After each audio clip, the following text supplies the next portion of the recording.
Bapeda, ya mohon maaf karena gubernurnya orang Sunda. Ini momentum kami sekarang ini. Ya Pak Kepala Bapeda ya, gubernurnya orang Sunda. Ini catatannya. Singkatnya para hadirin peserta musrenbang yang kami hormati. Jadi mengawali sambutan ini pertama-tama tentu puji syukur kepada Allah Subhanahu wa taala, Tuhan yang Maha Esa, atas nikmat yang selalu diberikan kepada kita semua. Alhamdulillah hari ini kita bisa hadir dalam forum terhormat ini, yaitu acara Musrenbang Kabupaten Sumbawa dalam keadaan sehat walafiat.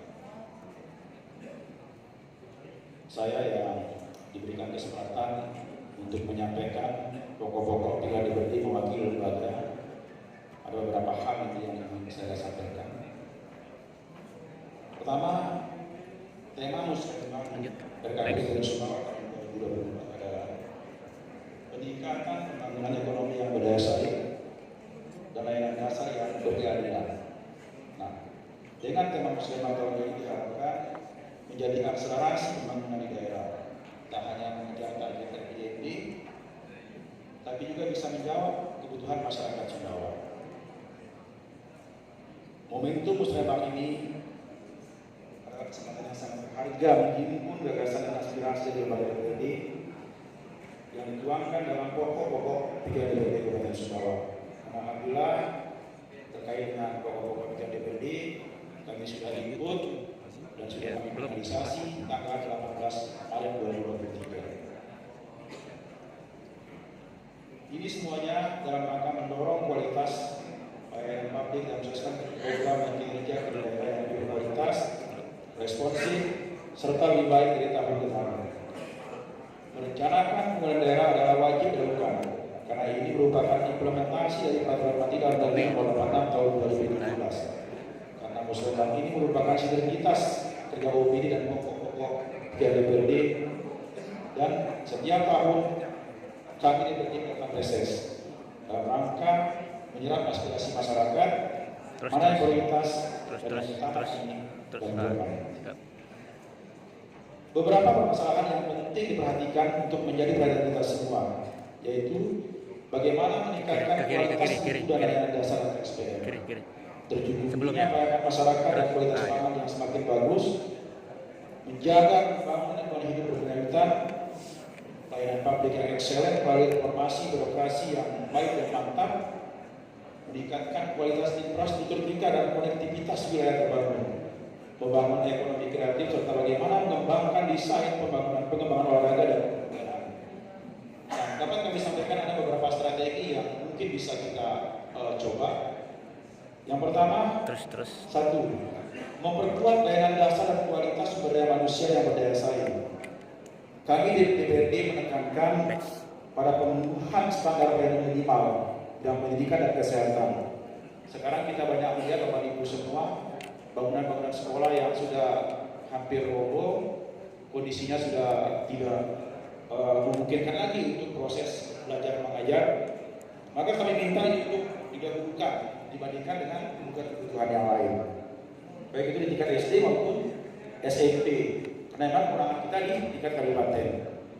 Kami juga berharap nanti di tingkat provinsi, karena Pak Kepala Bapeda banyak juga bangunan dan sekolah yang kondisinya sudah tidak layak di Kabupaten Sumbawa. Mudah-mudahan dengan hadirnya Bapak pada hari ini itu bisa menjadi atensi supaya sekolah-sekolah kami di tingkat SMA yang menjadi kewenangan provinsi itu bisa diperbaiki dan bisa menjadi standar.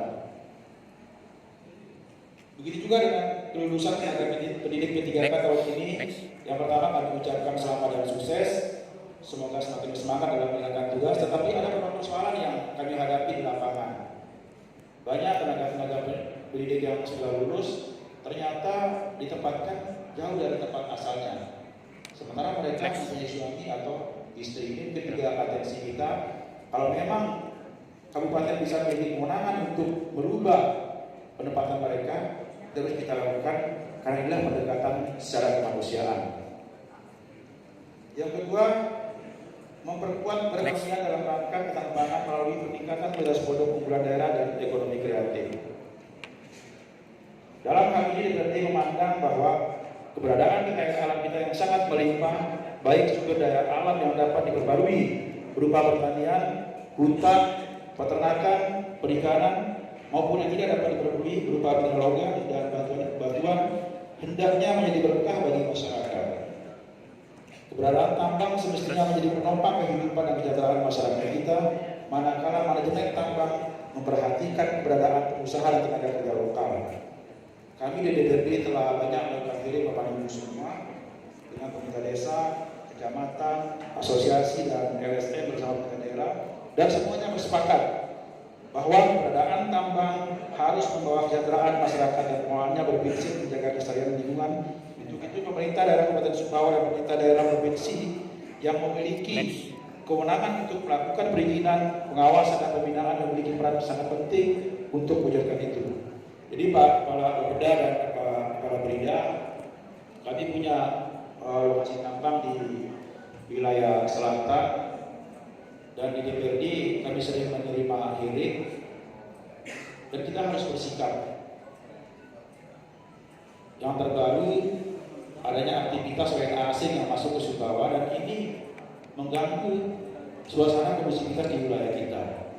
Nah, hasil penelusuran kami bahwa aktivitas tidak memiliki izin. Ini juga harus kita sikapi secara serius. Jangan sampai ini akan berdampak tidak baik bagi iklim investasi di daerah.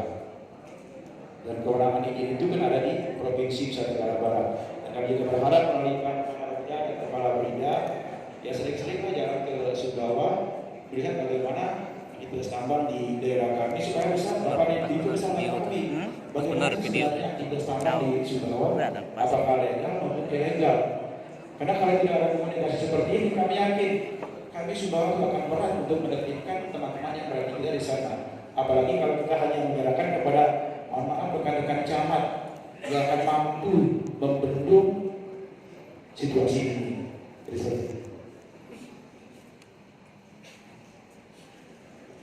Yang ketiga, memperkuat reformasi birokrasi dan pelayanan publik menuju nilai agenda. Terkait hal ini, DPRD memandang bahwa penguatan informasi birokrasi dan kualitas pelayanan publik adalah hal utama. Target nilai agenda adalah instrumen untuk meraih indeks kepuasan masyarakat. DPRD mendorong untuk terus memperbaiki dan memperkuat pelayanan publik dari penyelenggara pelayanan publik atau organisasi penyedia kepada masyarakat setempat. Pemerintah telah mengeluarkan kebijakan reformasi birokrasi yang diatur dalam Perpres Nomor 81 Tahun 2020. Reformasi birokrasi pada akhirnya merupakan upaya untuk melakukan perubahan secara mendasar terhadap sistem penyelenggaraan pemerintahan, terutama menyangkut aspek-aspek kelembagaan, tata laksanaan, dan sumber daya manusia aparatur. Dengan adanya reformasi birokrasi tersebut, diharapkan agar masyarakat mendapatkan pelayanan yang lebih baik. Yang keempat, memperkuat struktur masyarakat Sumbawa yang beriman, aman, dan berbudaya. Dalam hal ini, DPRD memahami pentingnya kondusivitas wilayah dalam membangun daerah. Setiap hari kita membaca di media, Bapak Ibu semua, bagaimana kondusivitas kita terganggu, informasi tentang penjamretan, penusukan Pak Kapolres, panah, dan teror. Yang kami berharap ini dianalisa secara komprehensif, kira-kira apa yang menjadi penyebab itu semua. Apalagi ini menjelang bulan Ramadan, jangan sampai suasana ini bisa mengganggu khususnya teman-teman beribadah. Dan saya rasa secara teknis Pak Kapolres bersama jajaran yang lebih memahami langkah-langkah yang akan diambil, dan apresiasi juga kepada Kapolres Sumbawa bersama jajaran yang telah mengambil langkah-langkah yang sangat tepat dan cepat untuk mengatasi isu-isu terkait dengan kondusivitas daerah kita. Nanti Bapak bisa bersinergi dengan Pol PP terkait langkah-langkah yang akan dilakukan. Dan isu yang muncul juga Pak Sekda, tadi saya diskusi dengan Pak Sekda terkait dengan aktivitas kaki sampah Maras.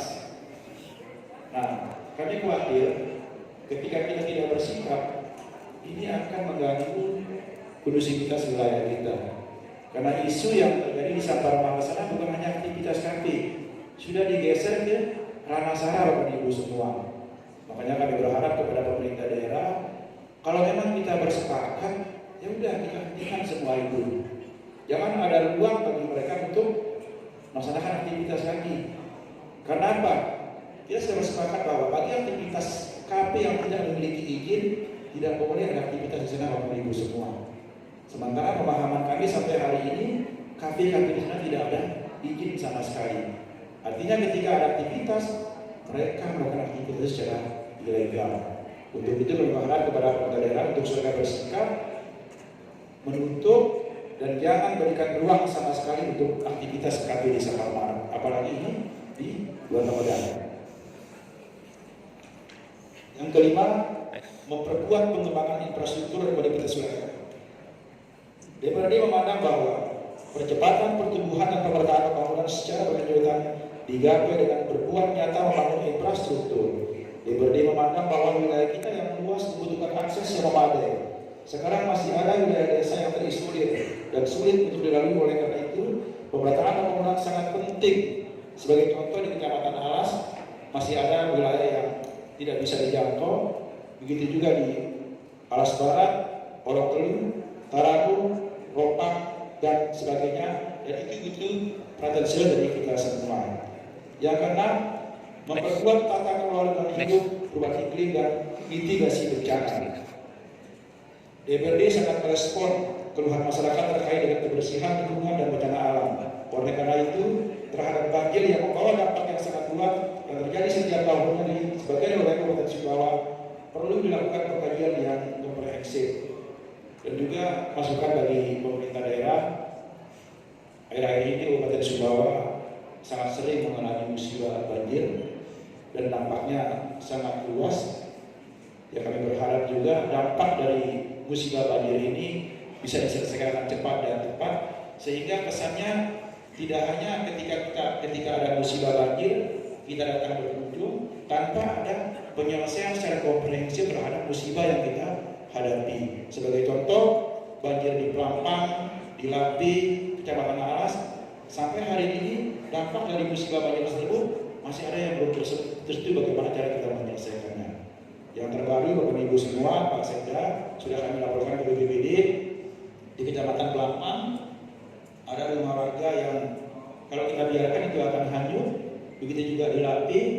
Yang terbaru di Desa Baru ada sekitar 10 rumah yang kalau kita biarkan mungkin dalam seminggu ini tidak ada penanganan, rumah itu akan hanyut karena dampak dari musibah banjir.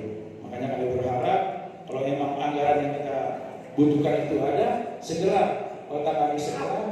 Supaya apa? Supaya masyarakat tidak merasakan dampak yang begitu luas terhadap dampak dari banjir yang terjadi di Kabupaten Sumbawa.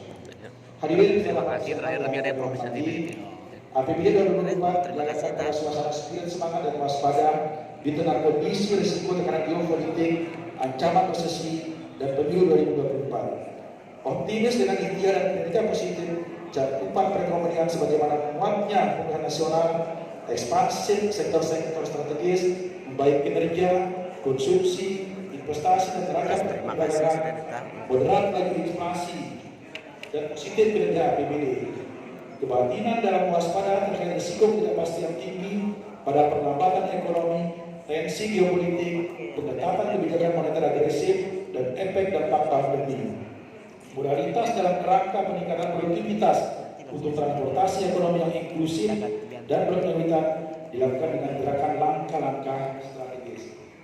APBD dapat mengendalikan inflasi dan menjaga daya beli, menjaga momentum pemulihan ekonomi dan menjaga APBD tetap sehat.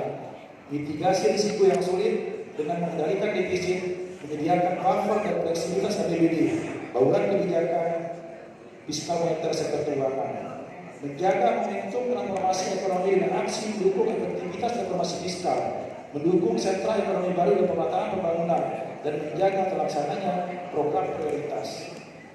APBD 2024 harus mendukung berbagai prioritas pembangunan yang menjadi modal manusia, modal fisik, dan antisipasi ketidakpastian.